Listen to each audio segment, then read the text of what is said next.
ছাত্রদের প্রতি মমতা ভালোবাসা থেকে ছাত্র আন্দোলনে যোগদান করেছি। এই যোগদান করার পর আমার গায়ে কে বা কারা যেন টাচ করেছে, এটা আমার কাছে খুব স্পর্শকাতর মনে হয়েছে যে এই মহিলাকে তো টাচ করা হয়নি, পরবর্তীতে কোনো প্রোগ্রাম বা কোথাও বের হলে আপনাকে এভাবে টাচ করা হবে। আমি অনেক ছোটবেলা থেকে এখানে কাজ করি, ক্লাস 7-এ যখন পড়তাম তখন থেকে মাকে নিয়েই আসতাম। যখন একটু বুঝতে শিখেছি, রাস্তাঘাটগুলো চেনা জানা হয়ে গেছে, তখন মনে হয়েছে যে আমি একা মুভ করতে পারি। তো অনেকদিন পরে আসলেন তিনি, প্রায় 10 থেকে 12 বছর হবে। আর আসার একটা কারণ দেশের খুব অস্থির পরিস্থিতি। এই পরিস্থিতিতে স্বাভাবিকভাবে আমরা নিজেরাও নিরাপত্তাহীনতায় ভুগছি। রাস্তাঘাটের এটা কারো কাম্য না।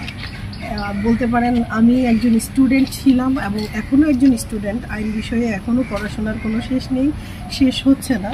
তো যেভাবে আমাদের দেশের মানে ছাত্রদেরকে সামনে নিয়ে তাণ্ডব, এই যে তাণ্ডব চলছে, একটা নারকীয় তাণ্ডব, আমি বলবো যে এইগুলোতে নিজেকে খুব ভীষণ ভয় লাগছে। রাস্তাঘাটে নিরাপত্তাহীনতায় ভুগছি।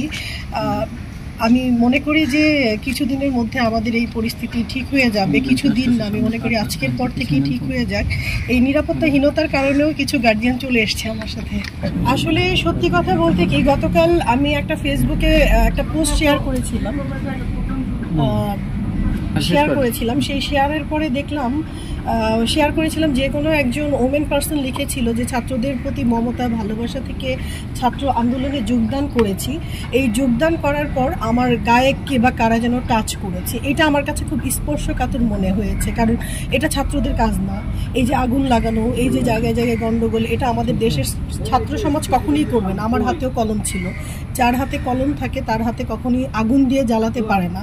কারণ এই বাংলাদেশ কিন্তু ছাত্রদেরই প্রয়োজনে লাগবে। তারাই কিন্তু বিভিন্ন অফিস আদালত যেগুলো পোড়ানো হচ্ছে সেখানে কর্মরত হবে, তারা কখনোই পোড়াতে পারে না। তো তাদের যে পিছনের মানুষগুলো, তারা কিন্তু ওইটা শেয়ার করার পরে আমাকে কমেন্টস করেছে যে এই মহিলাকে তো টাচ করা হয়নি, পরবর্তীতে কোনো প্রোগ্রাম বা কোথাও বের হলে আপনাকে এভাবে টাচ করা হবে।